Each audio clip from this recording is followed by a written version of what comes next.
पिछले वीडियो को जब हम देख रहे थे तो चर्चा एक जगह पर छोड़ के गया था मैं आपके सामने।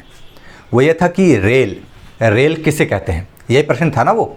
जी हाँ, रेल किसे कहते हैं, अभी भी मैं आपसे वही क्वेश्चन पूछ रहा हूँ। चित्र में दिख रही है इस बोगी इंजन सहित, इसको रेल बोलते हैं या केवल इस इंजन को रेल बोलते हैं, या ये जो दिख रही है आपको लंबी पटरी, इसको रेल बोलते हैं, ये आपको बताना था।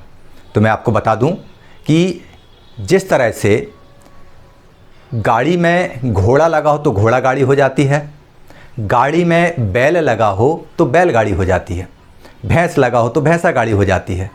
तो गाड़ी में, ध्यान से देखिए, तो गाड़ी में रेल लगी हो तो रेलगाड़ी हो जाती है।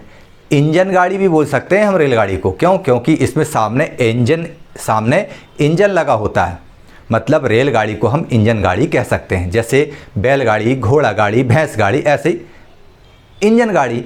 लेकिन हम इसको रेलगाड़ी इसलिए बोलते हैं क्योंकि यह रेल के ऊपर चलती है। जो पटरी जिसको हम बोलते हैं उसको ही रेल कहा जाता है। आप कभी अंग्रेजी माध्यम के समाचार जब सुनेंगे तब ये कहा जाता है कि ट्रेन जो है वह डीरेल हो गई, मतलब पटरी से उतर गई। पटरी से उतरना मतलब डीरेल होना। समझ में आ गया ना? इसका मतलब यही है कि रेल मतलब पटरियाँ, और पटरियों पर चलने वाली गाड़ी को ही हम रेलगाड़ी कहते हैं। ठीक है, ये चीज़ समझ में आ गई ना? तो चलिए हम इसी को आज पढ़ने जा रहे हैं। परिवहन, संचार और विदेशी व्यापार के अंतर्गत कक्षा 10 के सामाजिक विज्ञान विषय में हम लोग पढ़ रहे हैं भूगोल को, और आप लोग देखना शुरू कर चुके हैं ई क्लासेस बाय मनीष सर। नए दर्शकों के लिए बता दूं कि मैं हूं मनीष शंकर तिवारी। चलिए हम आरंभ करते हैं। कक्षा 10 परिवहन, संचार एवं विदेशी व्यापार इस अध्याय का नाम है, जिसमें अभी हमारा चैप्टर परिवहन का ही चल रहा है। और परिवहन के अंतर्गत हम स्थल परिवहन की बात कर रहे हैं। स्थल परिवहन के दो भाग थे, हमने चार्ट में देखा था। वे दो भाग में पहला था सड़क मार्ग और दूसरा है रेल मार्ग। सड़क मार्ग को काफ़ी 40-45 मिनट का जो वीडियो था उसमें हम बहुत अच्छे से समझ चुके हैं। हालांकि बहुत सारे बच्चे हैं जो पहले रिस्पांस दे रहे थे, उतना रिस्पांस उस मेहनत को, उस वीडियो को नहीं मिला। चलिए ठीक है, जब भी आपको समय मिले आप उसको वीडियो को देखिएगा। आज हम स्टार्ट करते हैं रेल मार्ग। रेल मार्ग का परिवहन के क्षेत्र में बहुत महत्वपूर्ण स्थान है। रेल मार्गों की आवश्यकता निम्न परिप्रेक्ष्यों में अत्यधिक महत्वपूर्ण है। रेल मार्गों का उपयोग उपजाऊ और सघन आबादी वाले क्षेत्रों से यात्रा एवं माल ढुलाई हेतु आसानी से किया जा सकता है। रेल परिवहन सड़क परिवहन की तरह नहीं होता है। रेल मार्गों में क्या होता है, लोहे की पातें बिछाई जाती हैं, पटरियां लगाई जाती हैं और उसके ऊपर एक इंजन होता है। फिर वह इंजन उसके पीछे लगी हुई बोगियों को खींचता है। वे बोगियां सवारी बोगियां भी हो सकती हैं, वे बोगियां गुड्स कैरियर वाली बोगी भी हो सकती हैं। तो होता क्या है कि उपजाऊ क्षेत्र हों, जैसे गंगा जमुना के दोआब वाले क्षेत्र, सघन आबादी वाले क्षेत्र, मतलब जहाँ पर आबादी की सघनता हो, बहुत पास लोग रहते हों, घने रूप में लोग रहते हों, वहाँ से यात्रा करने के लिए या माल की ढुलाई के लिए रेल मार्ग का उपयोग किया जाता है। आयातित एवं उत्पादित माल के क्षेत्रों में वितरण हेतु, मतलब जो आयातित माल यानी विदेशों से बुलाया गया माल हो, या उत्पादित माल मतलब जो हमने हमारी फैक्ट्रीज में, हमारे खेतों में उत्पादन किया है, उनको क्षेत्रों में वितरण करने के लिए, मतलब या तो विदेश भेजना हो या भारत के ही, अपने ही देश के विभिन्न क्षेत्रों में वितरण करना हो, वितरित करना हो, पहुंचाना हो। और बंदरगाहों को नगरों से जोड़ने के लिए, कृषि क्षेत्रों से जोड़ने के लिए तथा उद्योगों से जोड़ने के लिए भी रेल मार्ग का उपयोग किया जाता है। इसके साथ ही आपको बता दें कि संकटकालीन स्थिति में भी माल व यात्रियों को पहुंचाने में रेलें महत्वपूर्ण सिद्ध हुई हैं। अच्छा, संकटकाल परिस्थितियां क्या होती हैं? जैसे पाकिस्तान बॉर्डर पर रहने वाले जो लोग हैं, अचानक भारत पाकिस्तान युद्ध हो जाए, कई बार ऐसी स्थिति होती है कि वहाँ पर गोलीबारी बढ़ जाती है, तो वहाँ के लोगों को ट्रेन के द्वारा, रेल मार्ग से वहाँ से विस्थापित किया जाता है, दूसरी सुरक्षित जगह पर भेजा जाता है। इसी तरह से कई बार क्या होता है, कहीं पर भूकंप की स्थिति निर्मित हो जाए, कहीं पे बाढ़ की स्थिति निर्मित हो जाए, तो जहाँ तक रेल मार्ग से पहुँचना संभव है वहाँ तक ट्रेन से जीवन रक्षक औषधियाँ, सामग्रियाँ, जो महत्वपूर्ण जीवन उपयोगी सामग्री हैं, वे सारी चीज़ें पहुँचाई जाती हैं और उसके बाद फिर आगे अपन सड़क परिवहन से उन चीज़ों को भेज देते हैं। तो इस तरह से हम आयातित और उत्पादित मालों को विभिन्न क्षेत्रों में तो भेजते ही हैं, साथ ही बंदरगाहों को नगरों, कृषि क्षेत्रों और उद्योगों से जोड़ने के लिए भी ट्रेनों का, रेल मार्गों का इस्तेमाल किया जाता है। अब बात करते हैं कि जब रेल मार्ग की बात हो रही है तो भारत में रेल मार्ग का आरंभ कब हुआ, भारत में पहली रेल कब चली। तो हम लोग अक्सर पढ़ते हैं ना कि 16 अप्रैल 1853 से मुंबई से ठाणे के बीच में पहली रेल चली, यही करते हैं ना। तो बस उसी को याद रखना है, आपको इससे आगे नहीं जाना है। भारत में रेल मार्गों का जो विकास है वह सन 1853 में आरंभ हुआ। कब आरंभ हुआ? सन 1853 में। 1857 की क्रांति के 4 साल पहले, ध्यान रखिएगा, 1857 की क्रांति 1857 में हुई, उसके 4 साल पहले रेलों का विकास हुआ। मतलब उसके 4 साल पहले 4 आदमी रेलों में बैठना सीख गए थे। इस तरह से आप उसको याद रखेंगे। उस समय क्या हुआ था, मुंबई से ठाणे के बीच, ये आपको दिख रहा है बहुत पास पास है, ये महाराष्ट्र में, ये है मुंबई और ये ठाणे, दोनों के बीच में लगभग 29 किलोमीटर के डिस्टेंस है, ज़्यादा नहीं है। उस समय देश की 34 किलोमीटर लंबी रेल लाइन, उस समय देश में 34 किलोमीटर, केवल 34 किलोमीटर लंबी रेल लाइन विकसित की गई थी, डाली गई थी, और पहली ट्रेन इसी मुंबई से ठाणे के बीच में दौड़ी थी। ठीक है, आगे बढ़ते हैं। आज देश में रेलों का व्यापक जाल बिछा हुआ है और भारतीय रेल प्रणाली जो है वह विश्व में 4थे नंबर की रेल प्रणाली है। आप ये सोचिए कि पूरे देश में रेलों का जाल इस समय बिछा हुआ है, जहां देखो वहीं ट्रेनें चल रही हैं, और इसी कारण से ट्रेन में सबसे ज़्यादा एम्प्लॉय काम करते हैं। और ये पूरा ट्रेन सिस्टम है जो भारतीय रेल प्रणाली है, यह पूरे विश्व में 4थे नंबर की रेल प्रणाली है। अब आपको पता करना है कि पहली, दूसरी और तीसरे नंबर पे कौन कौन है, तो ये आपका होमवर्क। भारत में रेलगाड़ियां अलग अलग चौड़ाई के मार्गों पर चलती हैं, मतलब अलग अलग चौड़ाई के रेल मार्ग बनाए जाते हैं। चौड़ाई कैसे निकाली जाती है, एक ट्रेन की पटरी, एक पटरी ये है, एक पटरी ये है, बीच में स्लीपर्स डले रहते हैं, तो ये दोनों ट्रेनों के, ये दोनों रेलों के बीच, यानी दोनों पटरियों के बीच की जो दूरी है ये कहलाती है चौड़ाई। तो ये अलग अलग चौड़ाइयाँ हैं। पहली है बड़ी रेल लाइन जो 1676 मिलीमीटर है इसकी चौड़ाई। यहाँ से ये देखते हैं हम, यहाँ से यहाँ तक दोनों पटरियों के, दोनों रेलों के बीच की दूरी अगर 1676 मिलीमीटर है तो इसको हम बोलते हैं बड़ी रेल लाइन। जबकि दोनों पटरियों के बीच की दूरी यदि 1000 मिलीमीटर है, मतलब 1 मीटर है, तो ये क्या कहलाती है, छोटी रेल लाइन कहलाती है। और इससे भी छोटी चलती है गाड़ी, जिसको हम सकरी रेल लाइन कहते हैं, नैरो गेज कहते हैं। वहाँ पर इन पटरियों के बीच का जो डिस्टेंस है वो होता है 662 मिलीमीटर, कभी कभी 610 मिलीमीटर भी ये डिस्टेंस होता है। ठीक है ना, ये चीज़ समझ में आ गई। अगर आपसे पूछें कि भारत में अलग अलग चौड़ाई के रेल मार्ग हैं, उन चौड़ाइयों को बताइए। एग्ज़ाम में आता है ये, या तो कॉम्पिटिटिव एग्जाम में पूछ सकता है, रेलवे की आप लोग एग्ज़ाम देंगे आगे चल के, उसमें भी पूछा जा सकता है कि बड़े रेल लाइन के बीच की चौड़ाई क्या होती है, तो 1676, छोटी रेल लाइन 1000 मिलीमीटर, या तो 1000 मिलीमीटर या 1 मीटर। ठीक है ना। इसके बाद में छोटी रेल लाइन से भी छोटी लाइन, जिसको सकरी लाइन कहते हैं, वो होती है 662 या 610 मिलीमीटर चौड़ाई वाली। तो अब आगे देखते हैं हम। रेल प्रबंधक एवं नियंत्रण हेतु रेलवे बोर्ड की स्थापना भी भारत में की गई है और भारतीय रेल नेटवर्क का विभाजन 16 जोनों में किया गया है। मतलब पूरे रेल नेटवर्क जो भारत का है उसको 16 जोन में बांटा गया है। वे जोन इस तरह से हैं। यहाँ पर आपको क्रमांक दिख रहा है, यहाँ पर आपको उनका लोकेशन दिख रहा है। नंबर 1 पर जैसे आपको दिख रहा है मध्य रेलवे जोन, इसका मुख्यालय कहाँ है, मुंबई सेंट्रल, ये 1 नंबर पे।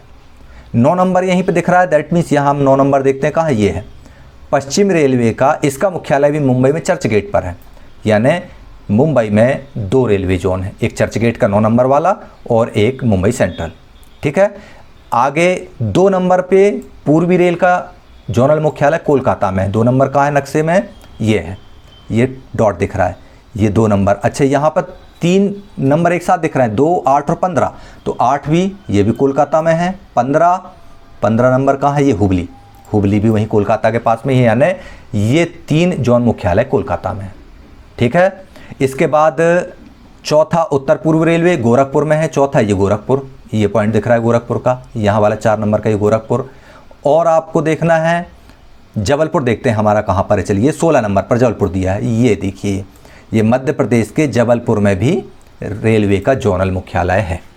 इस तरह से आप यहाँ पर नक्शे में देख सकते हैं, ये क्रमांक दिया है और उसी क्रमांक को नक्शे में दर्शाया गया है। इस तरह से आप मैप में उस जोनल मुख्यालय की स्थिति देख सकते हैं। और कौन सा जोनल मुख्यालय? जो जबलपुर का जोनल मुख्यालय है वह पश्चिम मध्य रेलवे जोन का है, वेस्टर्न सेंट्रल रेलवे का, ठीक है ना। तो इस तरह से ये जोनों में रेलवे को विभाजित किया गया है। अब बात करते हैं हम रेल मार्गों के वितरण की, मतलब इनका भारत में वितरण किस तरह से है, कहाँ पर कम है, कहाँ पर ज़्यादा है, क्या है इनका कारण ज़्यादा होने का या कम होने का। तो आपको ये बता दूं कि जैसे ये भारत के चित्र में आपको दिख रहा है ना, जितने भाग में आपको ये ट्रेन्स दिख रही हैं उतने भाग में ज़्यादा है, और जहाँ ये हरियाली दिख रही है वहाँ ट्रेनों की स्थिति, रेल पटरियों की स्थिति कम है, ना के बराबर है। तो भारत में रेल मार्गों का विकास उन्हीं क्षेत्रों में हुआ है जो आर्थिक दृष्टि से अधिक विकसित हैं, और यह वितरण अत्यधिक असमान है। तो आप इसको बहुत अच्छे से समझ लीजिए कि भारत में रेल मार्गों का विकास उन क्षेत्रों में हुआ जो आर्थिक रूप से भारत की सरकार को या देश को लाभ पहुंचाते थे।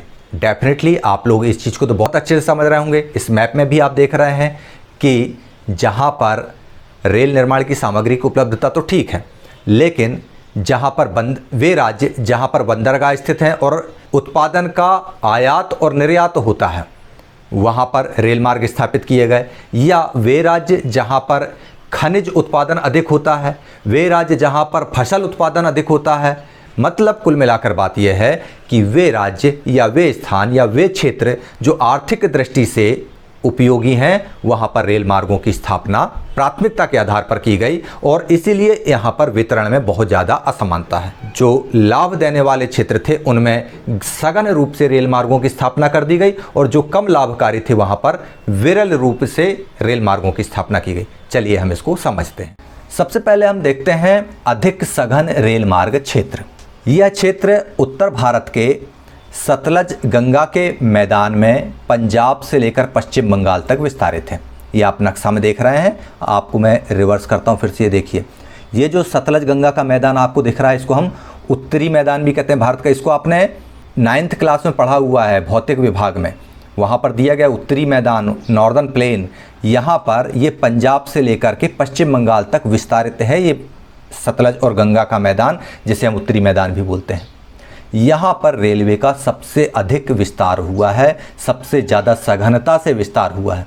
इस क्षेत्र के प्रमुख रेलवे स्टेशन कौन कौन है तो हम देखते हैं। तो ये पंजाब से शुरू हो जाते हैं, इनमें है लुधियाना, दिल्ली, कानपुर, लखनऊ, इलाहाबाद, वाराणसी और आसनसोल के बाद हावड़ा। तो ये जो रेलवे स्टेशन है पंजाब से लेकर पश्चिम बंगाल तक, लुधियाना है, दिल्ली, कानपुर, लखनऊ, इलाहाबाद, वाराणसी, आसनसोल और हावड़ा, जैसा कि आपको ये नोटिस बोर्ड पर दिखाई दे रहा है, नेम प्लेट पर।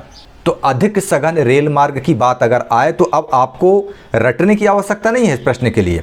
इस प्रश्न को आपको सिर्फ ये समझना है कि पंजाब, भारत के पंजाब और पश्चिम बंगाल के बीच में उत्तरी भारत में जो गंगा का विशाल मैदान है, सतलज और गंगा नदी का और ब्रह्मपुत्र नदी के बीच में एक विशाल मैदान है, ये जो दिख रहा है आपको, ये पूरा मैदान।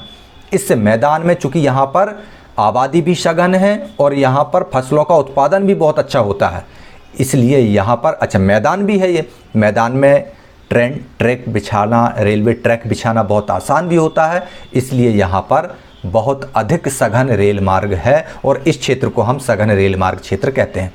यदि आपकी परीक्षा में आता है कि अधिक सघन रेल मार्ग क्षेत्र है, नंबर 1 सतलज गंगा का मैदान, नंबर 2 नर्मदा का क्षेत्र, नंबर 3 थार का मरुस्थल, नंबर 4 तटीय प्रदेश, तो आपको उत्तर में लिखना है सतलज गंगा का मैदान। और प्रमुख रेलवे स्टेशन के नाम आते हैं तो पंजाब से लेकर पश्चिम बंगाल के बीच में कोई भी रेलवे स्टेशन का नाम आपको याद आ जाए लिख दीजिए आप। तो लुधियाना लिख दो, दिल्ली, कानपुर, लखनऊ, वाराणसी, इलाहाबाद, हावड़ा, कोलकाता, जबलपुर भी नहीं, जबलपुर नहीं आएगा, जबलपुर पश्चिम प्रायद्वीपीय पठार में जाएगा। तो इस क्षेत्र के जितने भी आपको नाम याद आते हैं वो आप लिख सकते हैं, ठीक है ना। चलिए हम आगे बढ़ते हैं। आगे हम देखते हैं तो मध्य सघन रेल मार्ग क्षेत्र, मतलब वे क्षेत्र जहां पर रेलवे का विस्तार उत्तरी मैदान की अपेक्षा, ये जो सतलज गंगा का मैदान था इसकी अपेक्षा थोड़ा कम हुआ है। इस क्षेत्र में प्रायद्वीपीय मैदान तथा दक्षिण का पठार सम्मिलित है। ये जो ब्लिंक करते हुए चमकता हुआ दिख रहा है ना, तो ये जो ऊपरी हिस्सा है ना, जो जहाँ प्रायद्वीपीय पठार लिखा है, यहाँ से लेके इसको, ये जो मैं आपको सर्किल करके दिखा रहा हूँ, ये भाग कहलाता है प्लेन, प्रायद्वीपीय मैदान यहाँ पर जो है। और ये दक्षिण का पठार, मतलब ये वाला हिस्सा, ये दक्षिण का पठार, ये जो है यहाँ पर रेल मार्ग उतना सघन नहीं है। यहाँ के प्रमुख रेलवे स्टेशन कौन कौन से हैं? अहमदाबाद, बड़ोदरा और चेन्नई। तो अहमदाबाद और बड़ोदरा आपको इस क्षेत्र में मिलेंगे, आपको यहाँ गुजरात वाले एरिया में यहाँ पर, और चेन्नई जो है वो आपको यहाँ पर मिलेगा समुद्र किनारे। ठीक है ना, यहाँ पर रेल मार्ग उतना सघन नहीं है। अब आगे देखते हैं हम कम सघन रेल मार्ग क्षेत्र। कम सघन रेल मार्ग क्षेत्र की बात करते हैं तो हम बात करेंगे कि देश के पर्वतीय, पठारी, मरुस्थलीय, दलदली, जंगली तथा पिछड़ी अर्थव्यवस्था एवं विरल जनसंख्या वाले भूभाग जहां परिवहन की सुविधाएं नगण्य हैं, ऐसी जगह पर रेल मार्गों का विकास नहीं हो पाया है। जैसे कि आपको ये नीले रंग के सर्किल में, नीले रंग के एक गोला सा बनाया है मैंने, नीले रंग का जो अर्धचंद्राकार गोला है, इनमें कश्मीर, हिमाचल प्रदेश, सिक्किम, अरुणाचल प्रदेश, मणिपुर, नागालैंड, मिजोरम, त्रिपुरा, मेघालय, छत्तीसगढ़ का बस्तर और उड़ीसा के अधिकांश भाग सम्मिलित हैं। मतलब रेलवे जो है पहाड़ों पर डेवलप नहीं हो सकती, ऊंचे ऊंचे पहाड़, घाटियाँ, तराई क्षेत्र हैं, फिर अचानक पहाड़ आ गया, तो ऐसे में ट्रेन कैसे ट्रैक बिछा सकते हैं? हम बिछा तो सकते हैं, लेकिन उसके लिए बहुत अत्याधुनिक तकनीक चाहिए और उन क्षेत्रों से उतना लाभ मिले, तब वहाँ पर इन्वेस्टमेंट करेगी गवर्नमेंट। तो इन क्षेत्रों में रेलवे का जो मार्ग है वह विरल है, सघन नहीं है। और तटीय रेल क्षेत्र की बात करते हैं हम। तटीय रेल क्षेत्र मतलब जो समुद्र किनारे क्षेत्र हैं, पूर्व तट और पश्चिम तट, दो तट हैं। अरब सागर वाला क्षेत्र कहलाता है पश्चिमी तट और बंगाल की खाड़ी वाला क्षेत्र कहलाता है पूर्वी तट। तो भारतवर्ष के पूर्वी, ये देखिए आपको दिख गया ना, ये पूर्वी तट और पश्चिमी तट, यहाँ पर समुद्र के तट जो है वे कटे फटे हैं और सकरे हैं। ये जो पूरी घाटी है ना, ये पश्चिमी घाट के ये पहाड़ हैं यहाँ पर, और ये समुद्र तट है और ये कटा फटा है। तो यहाँ पर ट्रेन का, जो रेलवे का ट्रैक डालना बहुत कठिन काम है, और इसीलिए यहाँ पर रेल मार्गों का विकास पर्याप्त नहीं हो पाया है, विकसित नहीं हो पाए हैं, चाहे वो पश्चिमी तट हो या पूर्वी तट हो। अब बात करते हैं कि बिल्कुल भी नहीं हुआ क्या? तो ऐसा नहीं है, विकास तो हुआ है। जैसे पूर्वी तट पर हम देखते हैं कन्याकुमारी से लेकर हावड़ा तक रेल मार्ग विकसित हो चुका है। मतलब यहाँ पर कन्याकुमारी है और ये हावड़ा है, यहाँ से यहाँ तक रेलवे का ट्रैक इस दिशा में किनारे किनारे तटीय प्रदेशों से ऐसे करके इधर गया है और ये डेवलप हो चुका है। इसी तरह से पश्चिम तटीय क्षेत्र में कोंकण रेल निगम की स्थापना के साथ ही 837 किलोमीटर का रेल मार्ग विकसित हुआ है। कोंकण रेल निगम के बारे में आप कभी विभिन्न स्रोतों से पता चले, आप कोशिश कीजिएगा। इतना शानदार काम हुआ है वहाँ पर। 837 किलोमीटर का जो रेल मार्ग में बना है, पहाड़ों के बीच में से पहाड़ियों को, पर्वतीय क्षेत्रों को काट के एकदम सकरी घाटियों को मिला करके, वहाँ पर सुरंगें भी बहुत ज़्यादा हैं, लेकिन उस ट्रैक पर यात्रा करने में आनंद आ जाता है, रोमांच से दिल भर उठता है। इतना शानदार काम यहाँ पर हुआ है कोंकण रेल निगम के द्वारा। आगे हम बात करते हैं मेट्रो रेल की। अब तो जनसंख्या के महानगरों में केंद्रित होने से घने बसे क्षेत्रों में रेल मार्ग की विकास की संभावनाएं सीमित हो जाती हैं। डेफिनेटली अगर आपके शहरों में जनसंख्या बहुत घनी हो गई है तो आप किसी के घरों को मिटाकर अगर ट्रेन ट्रैक डालते हैं तो बहुत ज़्यादा नुकसान होगा, और अल्टीमेटली ये ट्रेन की सुविधा उसी जनता को देने जा रहे हैं। तो क्या करें भैया? अब हम जनता के घर को मिटा करके ट्रेन का ट्रैक डालें तो भी गड़बड़ी है। तो इसके लिए एक नई व्यवस्था लागू की गई है या नई प्रणाली विकसित की गई है, वह कहलाती है भूमिगत रेल पथ यानी मेट्रो रेल। और इस मेट्रो रेल की शुरुआत कोलकाता से हुई थी, जो दिल्ली, कोलकाता और मुंबई में ये विधिवत चल रही है और अपने पूरे आन बान और शान के साथ चल रही है। बड़े अन्य शहरों में भी मेट्रो ट्रेन लाने की परियोजना जारी है। हमारे प्रदेश में भी भोपाल में इसका काम शुरू हो चुका है, इंदौर में इसके लिए प्रस्ताव जा चुका है। तो इस तरह से हम लोगों को भी, मध्य प्रदेश वासियों को भी बहुत जल्दी मेट्रो ट्रेन में बैठने का अवसर अपने ही प्रदेश में मिलने वाला है। ठीक है, तो आप लोगों ने मेट्रो ट्रेन मतलब भूमिगत रेल पथ को भी देख लिया। परीक्षा में आ सकता है कि भूमिगत रेल पथ या मेट्रो ट्रेन से संबंधित नगर कौन से हैं? तो दिल्ली, मुंबई और कोलकाता। इसकी शुरुआत कोलकाता से हुई थी। ये मेट्रो ट्रेन इस तरह से होती है कि ये जो मेट्रो ट्रेन का स्टेशन होता है भूमिगत होता है, अंदर होता है, ज़मीन को खोद कर बनाया जाता है इसको, ठीक है ना, और ये ट्रेन चलती है। रेलगाड़ियों की गति की अगर हम बात करें तो भारतीय रेल ने काफ़ी प्रगति की है इस मामले में, और अब 100 किलोमीटर प्रति घंटे की रफ्तार से और उससे अधिक रफ्तार वाली गाड़ियाँ भी चलना शुरू हो चुकी हैं।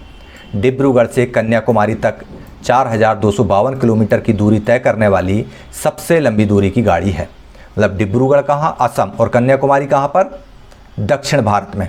वहाँ से लेकर कन्याकुमारी तक, डिब्रूगढ़ से लेकर कन्याकुमारी तक 4252 किलोमीटर की एक ट्रेन चलती है। वह देश में सबसे लंबी दूरी की गाड़ी मानी जाती है। इस तरह से देश में ऐसी 8 एक्सप्रेस गाड़ियां हैं जो 2000 से 3000 किलोमीटर तक की दूरियां तय करती हैं। रेल मार्गों की बात हुई तो रेल मार्गों की विकास की बात हमने की कि किन क्षेत्रों में विकास हुआ, जहां पर बंदरगाह थे, जहां पर खनिज उत्पादन होता था, जहां पर फसल उत्पादन होता था। फसल उत्पादक क्षेत्र सतलज गंगा का मैदान था, वहाँ पर पर्याप्त रेल विकास हुआ। लुधियाना से लेके हावड़ा तक बहुत सारी स्टेशन है प्रमुख यहाँ की। फिर उससे थोड़ा नीचे आते हैं पठारी क्षेत्र में। पठारी क्षेत्र मतलब प्रायद्वीपीय पठार और दक्षिण भारत का पठार, वहाँ पर थोड़ा कम विस्तार हुआ। पर्वतीय क्षेत्र जो जम्मू कश्मीर, हिमालय और 7 बहनों वाला राज्य, कौन सा, मणिपुर, मेघालय, मिजोरम, त्रिपुरा, नागालैंड और ये सिक्किम, इन राज्यों में कम विकास हुआ है। बस्तर, छत्तीसगढ़ का और उड़ीसा वाले क्षेत्रों में भी रेल मार्ग विकसित नहीं हो पाया है। अच्छा, कुछ ऐसे बड़े शहर भी हैं जहां पर रेल मार्ग डेवलप नहीं हो पाया है। क्यों? क्योंकि वहां आबादी बहुत सघन है, घरों को मिटाकर ट्रेन बना नहीं सकते, ट्रैक डाल नहीं सकते। तो ऐसी स्थिति में क्या किया है, एक नई प्रणाली, एक नया सिस्टम डेवलप कर लिया, विकसित कर लिया, भूमिगत रेल पथ, मतलब ज़मीन को छेद करके और उसके अंदर ट्रैक डाल दो, उसको कहते हैं मेट्रो ट्रेन। दिल्ली, मुंबई और कोलकाता में चालू हो चुका है। मध्य प्रदेश के बड़े शहरों में भी, भोपाल, इंदौर में इसकी नींव डल चुकी है, भूमि पूजन हो चुका है, ठीक है ना। तो रेल मार्ग आपको समझ में आ गए होंगे। तो इतना हमने जान लिया रेल पथ को लेकर के कि सघन आबादी वाले क्षेत्रों से लेकर और अधिक सघन आबादी वाले क्षेत्रों में मेट्रो रेल चलाने की बात हम समझ चुके। अब आपको ये बता दूं कि रेलवे की प्रमुख समस्याएं क्या हैं, रेल क्षेत्रों में आने वाली प्रमुख समस्याएं, चलिए उनको समझ लें और साथ में महत्वपूर्ण प्रश्न नोट कर लें। रेल क्षेत्र की प्रमुख समस्याएं, पटरी की चौड़ाई में भिन्नता, पुराने रेल पथ, अनुपयुक्त धरातल और रेल मार्गों में विद्युतीकरण की कमी, ये रेल क्षेत्र की प्रमुख समस्याएं हैं। आपको परीक्षाओं में अगर पूछा जाता है कि रेल क्षेत्र की प्रमुख समस्याएं कौन कौन सी हैं, तो ये 4 समस्याएं हैं। पटरी की चौड़ाई में भिन्नता, मतलब कहीं पर मीटर गेज है, बड़ी रेल लाइन है, कहीं पर छोटी रेल लाइन है, कहीं पर सक्रिय रेल लाइन है। इन रेल लाइनों पर अलग अलग तरह की ट्रेनें दौड़ाई जाती हैं, जिनके लिए अलग अलग तरह के इंजन, अलग अलग तरह के डिब्बे बनाए जाते हैं। यह एक प्रमुख समस्या है। हालांकि वर्तमान में रेल विभाग सारी छोटी रेल लाइनों को ख़त्म करके सबको 1676 मिलीमीटर चौड़ाई वाली रेल लाइन बनाने में जुटा हुआ है। पुराने रेल पथ, मतलब जो अंग्रेज़ों के ज़माने में जो रेल पथ डाले गए थे, वे भी समस्या पैदा करते हैं। कहीं पर भी रेल फ्रैक्चर हो जाता है और दिक्कतें आ जाती हैं। रेलवे इन पथों को भी बदलने में लगा हुआ है। अनुपयुक्त धरातल, स्वाभाविक है भारत की भूमि एक जैसी नहीं है, कहीं पर ट्रेन के लिए उपयुक्त धरातल है, कहीं पर उपयुक्त धरातल नहीं है। रेल मार्गों में विद्युतीकरण की कमी, जब विद्युतीकरण की कमी है तो डीजल, पेट्रोल से चलने वाली गाड़ियों के लिए, कोयला से चलने वाली गाड़ियों के लिए इसके ईंधन की व्यवस्था करना सबसे कठिन काम हो जाता है। यह एक प्रमुख समस्या के रूप में सामने आता है। इसके लिए भी, इससे निजात पाने के लिए भी रेलवे विद्युतीकरण की कोशिश में लगातार लगा हुआ है। तो ये रेलवे क्षेत्र की प्रमुख समस्याएं थी जो आप लोगों ने नोट कर ली होंगी। चलिए कुछ प्रश्न हैं, उनको नोट कर लीजिए। पहला, भारत में रेल मार्गों का विकास कब से आरंभ हुआ? दूसरा, बड़ी रेल लाइन की चौड़ाई कितनी होती है? और तीसरा, भारत में रेलवे के जोनों की संख्या कितनी है, मतलब कितने जोन में भारत का रेलवे विभाजित है? चौथा, रेल क्षेत्र की प्रमुख समस्याएं क्या क्या है? और अंतिम रोचक प्रश्न है, आपकी रेल यात्रा का संक्षिप्त वर्णन कीजिए। तो बस आपको शुरू हो जाना है लिखने के लिए कि मैं एक बार अपने गांव से मोटरसाइकिल लेके निकला, रेलवे स्टेशन पहुंचा, टिकट घर पर पहुंचा, टिकट बाबू से टिकट ली और ट्रेन पे चढ़ गया, ये हुआ वो हुआ, शाम हुई वापस आ गया, ये सारी चीज़ें। लेकिन बहुत लंबा निबंध नहीं लिखना है आपको, मोटी मोटी बातें, ज़रूरी बातें और ऐसी बातें जिसमें मनोरंजन तो हो, ज्ञान ज़्यादा हो। आपने किन स्टेशंस पर क्या विशेषताएं देखी, और सबसे बड़ी स्टेशन कौन सी आपने देखी अपनी यात्रा के दौरान, सबसे छोटी स्टेशन कौन सी देखी अपनी यात्रा के दौरान, और आपको इस यात्रा में ट्रेनों के बारे में क्या पता चला कि किस तरह की पैसेंजर गाड़ियाँ, मालगाड़ियाँ, एक्सप्रेस, सुपरफास्ट के बारे में आपको क्या पता चला। ये छोटी छोटी बातें आपको लिखना होंगी। तो ठीक है, चलिए आप लोग इन 5 प्रश्नों को हल कीजिए और मैं चला अब हवाई जहाज़ की तलाश में हवाई मार्ग की तरफ, ताकि आपको वायु मार्ग और फिर जल मार्ग की सैर पर ले जा सकूं। चलिए तब तक आप लोग देखते रहिए क्लासेस बाय मनीष सर और मुझे इजाज़त दीजिए। जय हिंद।